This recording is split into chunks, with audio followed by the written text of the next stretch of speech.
পাসপোর্টের ফর্ম পূরণ ক্ষেত্রে আপনারা যে ভুলগুলো করছেন বর্তমানে, এই ভুলের কারণে আপনারা কিন্তু ভোগান্তির শিকার হচ্ছেন। তাই আমি কয়েকটি গুরুত্বপূর্ণ কথা আপনাদের শেয়ার করব পাসপোর্টের ফর্ম পূরণ করার ক্ষেত্রে। সেটা হলো, আপনাদের পূর্বে পাসপোর্ট রয়েছে, সেই পাসপোর্টে আপনি অবিবাহিত দিয়ে রেখেছিলেন, অর্থাৎ আপনি তখন অবিবাহিত ছিলেন, কিন্তু বর্তমানে আপনি বিবাহিত।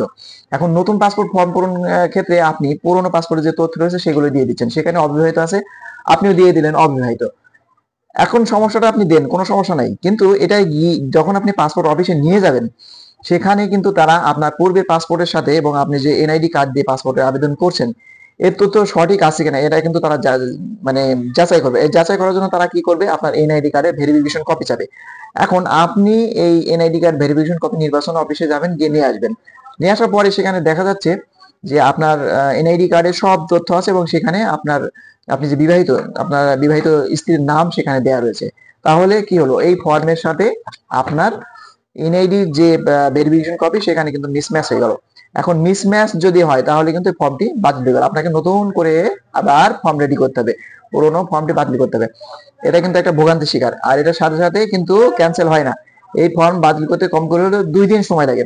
সাথে সাথে আপনাকে ক্যান্সেল করে দিবে না, ফর্মটি জমা রাখবে, বলবে যে আগামীকালকে আসুন, আগামীকালকে যাবেন, আবার বলবে যে পরে আসেন, এখনো হয়নি। তো এই যে একটা ভোগান্তি, এই ভোগান্তি কি রক্ষা পেতে আপনাকে অবশ্যই সঠিক তথ্যটা আপনি দেবেন। আপনি যেহেতু বিবাহিত হন, আপনি বিবাহিত দিবেন, তাহলে আপনার এই সমস্যাগুলো হবে না। আর আরেকটা তথ্য হলো, আপনারা পুরনো পাসপোর্টের তথ্য গোপন করেন, অনেকেই করেন এটা, যে পুরনো পাসপোর্ট আমার নেই। কারণ পুরনো পাসপোর্টে কেন তথ্য গোপন করছেন, কারণ পুরনো পাসপোর্টে আপনার এনআইডি, বর্তমান যে এনআইডি কার্ড রয়েছে সেই এনআইডি কার্ডের সাথে অনেক তথ্য মিল নেই, পিতামাতার নামের আগে পিছনে দেখা যাচ্ছে মোহাম্মদ, খাতুন, বেগম, এই ধরনের সমস্যা জটিলতা আছে। তো আপনি চাচ্ছেন যে আপনি সম্পূর্ণ নতুন ভাবে করি, কিন্তু আপনার পুরোনো পাসপোর্টের তথ্য ভাই পাসপোর্ট অফিসে কিন্তু রয়েছে। তারা যখন আপনার ফিঙ্গার টিঙ্গার নিবে, টাকা পয়সা জমা দিবেন, সবকিছু ঠিক আছে, চলে আসবেন, 1 সপ্তাহ বা 10 দিন পরে আপনি জানতে পারবেন ওই ফাইল রিজেক্ট হয়েছে। কারণ একটাই, কারণ আপনি তথ্য ভুল দিয়েছিলেন, আপনার পূর্বে পাসপোর্ট ছিল সেটা কিন্তু তারা বের করে ফেলবে। তো এই জন্য এটা করলে আপনি আপনার ক্ষতিগ্রস্ত হবেন, আপনি যে ব্যাংক করেছিলেন সেই ব্যাংক টাকাও মার যাবে, ফাইলও মার যাবে, সময় সবকিছু অপচয় হবে, আবার আপনাকে নতুন করে সবকিছু করা লাগবে। এই জন্য এই ভুলটা আপনারা করবেন না, সঠিক তথ্য দিবেন।